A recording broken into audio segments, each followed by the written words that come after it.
Hello and welcome back to the channel. It's Mark from PowerSonic and Apprentice 1-to-1. You will see behind me here we have some GivEnergy kit, and we've not installed some of this for a good old while because plenty of you have been waiting for the all-in-one 2. This is what that is. So we've got one of the first gateways and all-in-one 2s in the UK. We've also got PV coming into this. Our PV module isn't here yet, which is why it's not sat on top, but this is going to allow for whole home backup, PV generation, all in one product. So it's a true all-in-one now. Just to say at the start of this video, if you're a customer looking for something like this in your home, there'll be a link in the description where you can go off to our website and get in touch with us. We really appreciate that, and thanks to our customer on this project for looking after us well through the course of delivering this system. Without any further waffle at the start, let's get straight into it and see how this got onto the wall. So this is the really exciting stuff. This is the first in the UK, I believe, of the GivEnergy all-in-one 2 and gateway. The gateway's had some upgrades and additions. It allows us to do a lot more stuff now as installers, so I'm going to take you through what this is. And if you use the prior all-in-ones, it's similar with the grid input and then your house loads going in off this general breaker here. There's an all-in-one RCD, which is a C63 in this case because it's a 12 kilowatt inverter, and then there's all these spare spaces here, and that is for things you can wire in from these bits. So you can have a critical load, some smart loads, an EV charger. So the little Wago terminals in here which basically power whatever breakers you want to put in and do its stuff. So with our critical loads, we've used that to keep the tap running. So there is still a relayed trigger for that if the AC is lost on the inverter, but it will keep the tap powered and working even in an off-grid state. You could just take it from the same circuit as your all-in-one, of course, but it was a way of giving a nicer B10 protection on the cable running into the power supply for the tap and such. It felt like a smart solution, but with the critical loads, you can only use them up to 32 amps. So if you've got a garage board or something you want to use it for, you could do, or if you've got some sort of EPS board that you want to set up rather than having the whole home backed up, I think you have that as a configuration option too. The smart load will allow for things like generators and other bits and pieces to be added in. Again, I think it's 32 amps. What you need to make sure you've got as your maximum in and out on that. And then you've got your parallel, so you can have two all-in-ones on the same system and it'll parallel out of there. If you've got a third-party PV inverter, it's all set up ready for you to just wire out from that and pop a little breaker in of appropriate requirements, and that'll then do its thing. Of course, with us, we're having the top box for the all-in-one. It's not presently here, but I'm told it just drops onto the top. You see there's a little connection port on there. We'll be back to hopefully get some footage of that, but just in case, it drops on there. We've got our PV Ultras waiting at this side, and they will then wire in, I believe, from what I've seen on the instruction manual, into this side. So it's a case, just drop it on. It shares the comms with the all-in-one 2 anyway, and its power is shared with that too. So it's just putting the DC in and stacking it on a couple of screws in the side. So hopefully that's a straightforward little addition for us to make there. The all-in-one itself is very similar to the all-in-one one in how it looks and how it fixes back to the wall. So you've got your MCB on the side for the battery, you've got your power switch on and off. I think they were on the other side for the prior one, maybe not, but I'm pretty sure they were. Actually, no, they were. The power button was on there. It's all coming back to me now. But you've got your main feed in, so that brings your power in. There's a little Wago connector in here for your power. We've used 10mm HO7, and then we've got our Ethernet cable in there as well. That's all the links you need between the two bits of kit, and we'll tidy all this up once we've got the top box on and we know what's going on with these cables. We've left them loose for now because we're not sure how that goes together. And yeah, that data cable pops into the gateway here, so there's a port marked AIO, which is great because the last ports were a little bit confusing, or we certainly found the way. I think it was called Liberty, something like that. It's a weird name. And this one just says gateway, so really straightforward. And there's a parallel port as well there. Again, if you're adding another all-in-one, you can parallel it up through that. So nice and straightforward. This is 13.5 kilowatt hours of usable capacity, and it comes up to 12 kilowatts in rating for the inverter. You can set that lower if you want in the engineer settings as you run through your commission. I've used the engineer app on this to commission the system. It's pretty straightforward. It allows the customer to enter the Wi-Fi details and get all of that in order. And then as you run through your commission, it does a check to make sure your grid meter's reading correctly. There's a few things to watch in there. So it asks you to turn the battery off to make sure it can do the grid balancing. And I was confused by that because I assumed it had shut the all-in-one down and thus turn the power off, but it didn't. So you need to just hold the power button down on the side. It'll turn the battery off, but the all-in-one stays on as long as it's got AC into it, and you'll need that anyway. And then it will be able to test the meter basically. It needs to see that that's reading correctly before it'll allow you to complete the commission. Didn't ask for any pictures like it used to, so there was no need for that. It dials in and does all of its own checks. The gateways and the all-in-one have 4G and Wi-Fi and Ethernet in them. So we've sat these on 4G and Wi-Fi, but you can, if you've got the LAN cables to the area, you can use one, and you can even bring LAN to one product and then connect the other to its Wi-Fi hotspot. There's some instructions of how that craziness works that I would have to carefully read through before I started to tell you how that works. Our PV system comes down to these DC isolators here, again the IMO ones. So we've got 4 strings. These are Canadian Solars, I think they're 4 70-watt panels. And we've got one roof with a string of 7 and a string of 6. And the other roof is a string of 8 and a string of 5. And that is just because there's a little chimney on each side. So we've had to skip a panel out, and it's how the guys pulled them together up on the roof. So they're in there. We've cleated these up. These are PV Ultras, so all the inner insulation, you know, the double insulated of the cores, and you've got the bed and the outer insulation. They don't quite go through a 25mm stuffer, which I always find annoying. But yeah, that is what it is. So these give isolation from the roof. You can shut those down and that'll turn that off. We've got our tap for the Tigo system. So you'll have seen us use that before. That's powered from here, the little power supply. The tap lives on the roof and it talks to all the optimizers. It's seen everything up there. We've only got the one. Put it at the top near the ridge and it's speaking to both sides. Really good signal on everything. So that was nice to see. It went straight through on its commission. There's also this little subboard down here which is powered off the ABB main switch. So with these, because they use the bypass switch, they have 2 terminals in the bottom of these breakers.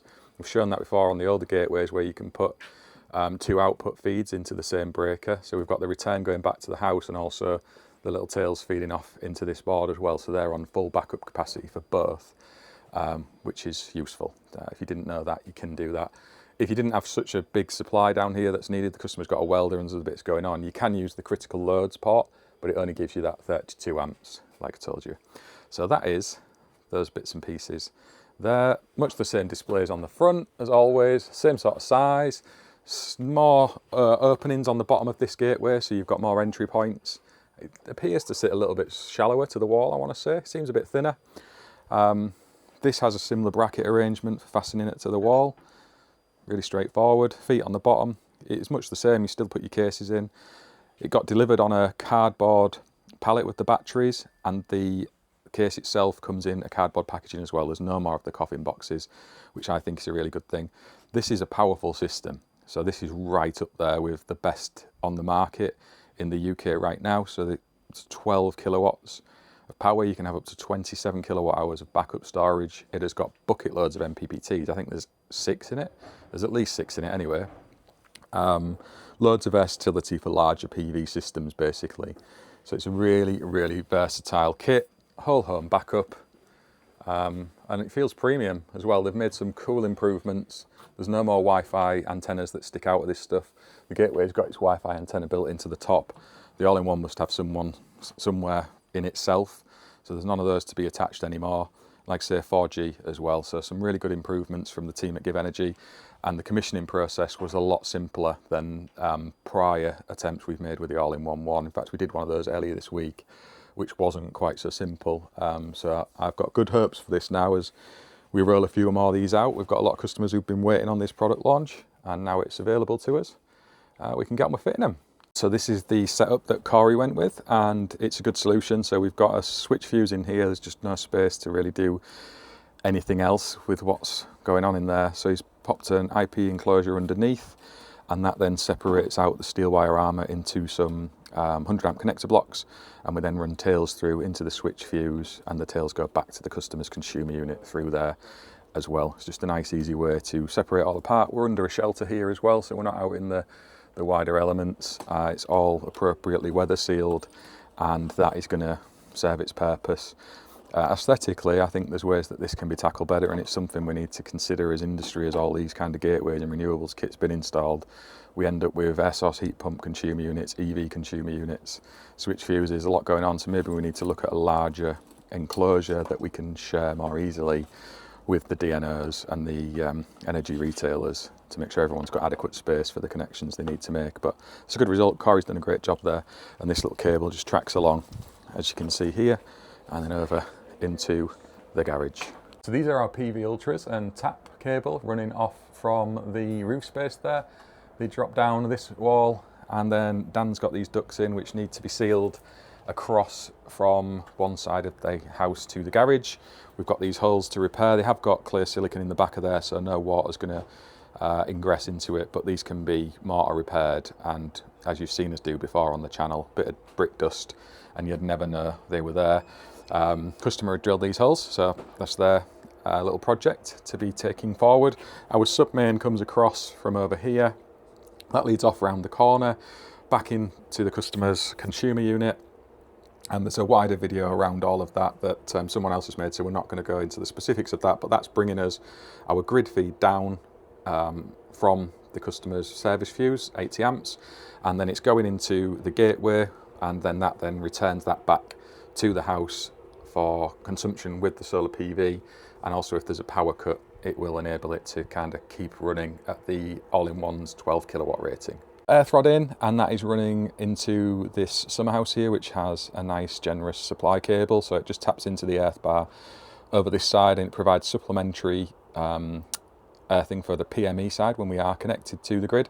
And obviously if we island, that'll still be sat there on the earthing system internal to the islanded kit with the GivEnergy All-in-One 2 and the gateway, and it can use that.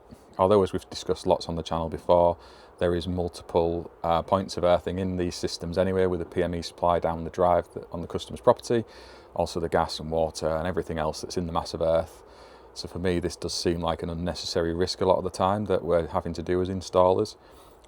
It's okay having conjure discs, but of course at £300 odd a pop, not many people are going to be selecting those when it's so competitive in the renewables market. And we were fortunate here, this is that reason we've opted for this location. There's a lot of buried services between the garage and the house, drains, gas, water, electric, and we didn't want to be firing a rod in anywhere near that. So we've come out to the bottom of the garden and popped it into this system here. Felt like a lot safer approach.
So what an experience that was. This is something that we've been sort of planning now. I think it's right from the early doors of 2025 when we first raised the idea. And myself and Corey had kind of been speaking about doing something like this, maybe for longer than that. First floated it out into sort of the social media community where Dan and Mike volunteered almost instantly, having seen it, which is exactly like those guys. So yeah, we've had a little installer group chat running for a good while where we've been discussing sort of, you know, the logistics of it, how we're going to organise scaffolding, the materials, how the installation program is going to work. And I'll be honest, my original views were to do this over 2 or 3 days, just because of all of the organisation we usually have on renewables projects of that size. You know, however many people you've got on it, there's only so much space for you all to be at any one time. So I knew it was going to be a hard pull-in to try and do it in a day. But I think it's nice to have that challenge in the background as well. So we all had it in our minds that we were going to try and pull this off in a single day. But the usual stuff rears its head with the weather. We had little showers here and there, deliveries that were late, that always causes issues. You know, and then there's the organisation on site. This was a team of people pulling together on to a normal residential project, and there's trying to fit all the vans there, people who want to come and visit who've supported as well, like Rexel and LEW dropped down to come and see where this kit was going and what we were all doing with it, which was fantastic. They brought food, so even more fantastic. But yeah, it's the time to see those people. I think there's the community side of this as well, which was so important. So it wasn't just a regular install. So, you know, sometimes some of us renewables installers are there with our day job heads on, where we're like, right, we need to get this, we've got all this manpower here, let's go, boom, boom, boom. But really the community side of that takes precedence, where we're trying to show support to Dan and his family, spend time there, and, you know, not do the normal process of the day job quite as quickly as we would just run through. And equally, those people who want to come and help on the project as well, and support Dan and give everyone room and opportunity to do that. And I think it came together really well through the course of what we were doing, in large parts. You know, I think everyone was there with a really good mentality. There was lots of laughing and banter through the day, that has to be said. It was hectic, it was chaos.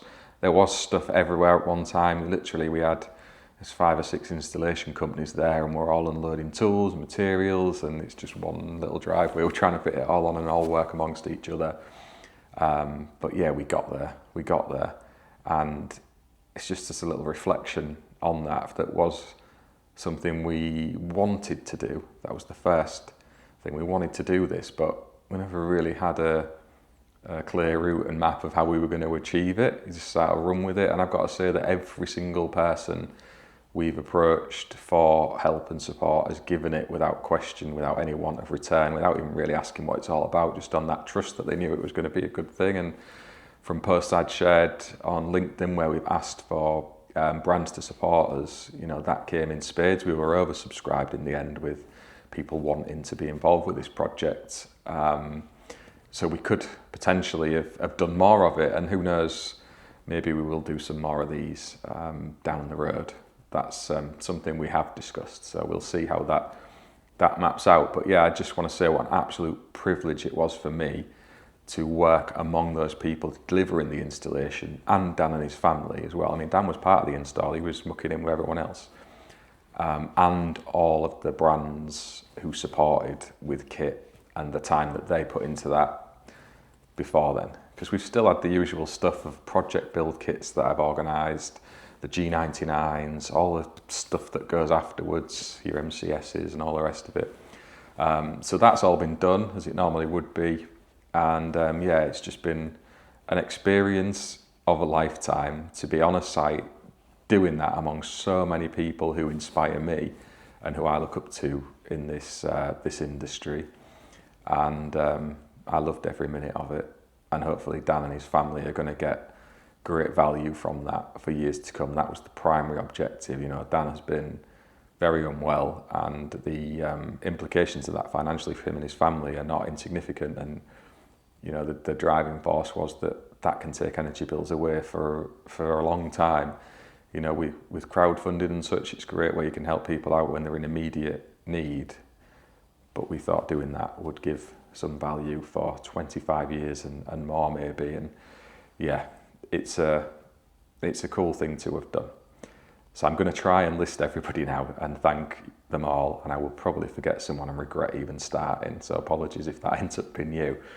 But the installation side, Corey, OY Electrical, right from the beginning, Dan at DMH and his boys, Jay and Josh, who helped through the course of the install, and yeah, just a great bunch of guys. We've worked with them on projects before, and we talk all the time now in the real world. They're friends. Yeah, brilliant guys. Magic, you all know what I think of Magic anyway. The man's an absolute legend. I've never heard anyone have a bad word to say about him, even considering his choice of hats. Yeah, he was there, and we've ended up replacing the ridge on the roof because the guys had discovered that the ridge was in terrible condition, and that's something we've learned actually through doing this. As much as it's a project that isn't part of all of our day jobs, we do need to make sure someone allocates time to survey these things properly, because the surveying could have been done better, that is fair to say. But yeah, Magic and the guys were up there doing that. Matty and Nathan from my company, and what troopers they are, mucking in as they always do. I think Nathan was pretty much anonymous from a lot of the other stuff that was going on with recording and things that Corey was doing, because he was just on the roof busting his balls all day, to be fair to him. He was proper grafting. So yeah, absolute superstars. Mr. Savoury and Linda, they did the EV charge point. I think Davo's got a video coming out around that of his own anyway, but yeah, Davo's one of my heroes on YouTube. He's one of the reasons that I started doing it, him and Nick Bundy, to be fair. Yeah, I probably wouldn't be making videos if it weren't for seeing those guys doing it, and to spend a bit of time working around Dave and Linda was fun. They're always a good chuckle, so that was nice. We had Dan Baker, Elysian, I want to say is the way you're supposed to pronounce his business name. I'm dyslexic and I always read it wrong, and it's Ellison, but that isn't how you say it. He's got some cracking content, and my remit to him on that was kind of stuff for posts and reels and things to show the community aspect of what we'd done, and to give thanks to some of the brands and wholesalers who'd supported. They hadn't asked for it, but I wanted to do that because it felt like the right thing to do on their behalf with that. To the scaffolding, so Alpine Scaffolding, who provided that for nothing, and Dan approached them, and I think it was like a 2-minute conversation, he said, and they were just wanting to do it, and it was a big scaff system. They wanted to keep us safe, and yeah, they came through for us there, because that was the one thing that, you know, I hadn't been able to sort, to be honest. We were at the position where we were going to just have to pay for it, but yeah, Dan sorted that out, and thank you very much to Alpine for that. It wouldn't have been possible to get up on that roof without it. I don't think any of us fancied doing it off ladders.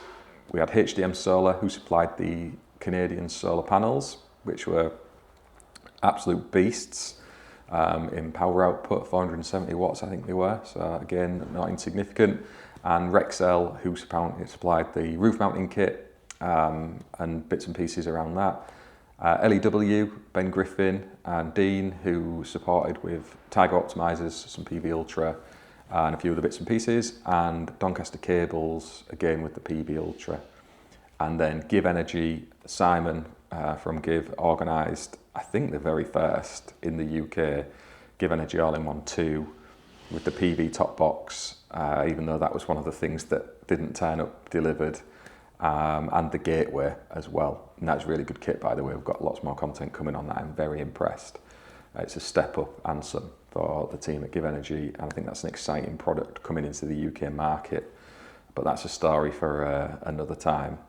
And yeah, it's been an incredible experience. I'm just trying to think if I have forgotten anybody now. I'm going to run through my brain of who actually helped on the install while I talk, and see if I can think of anybody who I may have omitted, and I don't think I have. Corey had some camera people with him there. I'm sorry guys, I've forgotten your names, but they were there recording stuff for his channel, which is a wider documentary, I think, about cancer and the community of everyone wanting to help each other. So I'm excited to see what that is. And yeah, that is it in a nutshell, I suppose. We'll cut back to the rest of the video, and yeah, this is like 2 days after we've finished where I'm recording this. I've got a really bad back. I can't say it's from the actual activity of doing the job. I actually tweaked my back before I went reaching for my phone whilst in the van, and this morning I could not get out of bed. That's why I'm sat a little bit forward, perhaps looking more uncomfortable than normal. So yeah, let's move on with the video.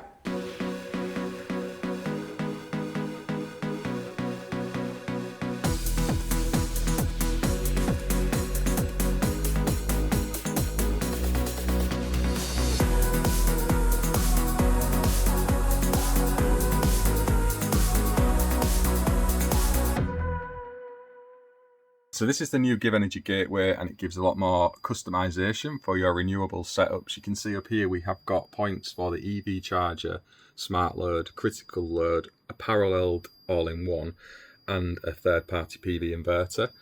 So for those of you familiar with the first version of the all-in-one and its gateway, we've still got the grid, bypass, and your general and AIO connection points. And then there's these spare ways here, which are for your overcurrent protective devices for these circuits up here. So the critical load is limited to 32 amps, as is the smart load, but you can use that for, as we have here, the Tigo tap, or if you've got a server, for example, or a heat pump that you're wanting to bring in, or a generator, something along those lines. And again, for your EV charger, if it's a GivEnergy EV charger or a third-party one, you can wire that off there, pop your little breaker in down here as we have, and then it all comes back into the gateway. There's also this generator breaker up here as well, so if you're bringing in third-party generation, you can do that through that point up there. And as always, we've got the bypass switch here. So this is in combination with our all-in-one 2 down here, and its PV top box. So this is the 12 kilowatt inverter. There is 6 MPPTs into it. They all wire into the top box itself. Just drops on top of the stack. You don't need to commission it with the top box on. It just goes on top, turn it off and on again, and it sees the PV and starts to recognize it in the generation. You've got 13.5 kilowatt hours of storage in here, and via the gateway, if there is a power cut, it will keep your home running and also enable you to switch out the EV charger to stop it discharging your battery more quickly when the grid's down. Same with the smart loads, bringing a generator in, and your critical loads as well. Also keeping the PV running and able to frequency shift any third-party PV inverters out of the system should they need to. It is thinner than the last gateway, as you will see there. It's breathed in a little bit, and roughly speaking, the same sort of footprint in its size. And on the top, we've got our little Wi-Fi antenna, so there's no more of the modules to try and find a home for.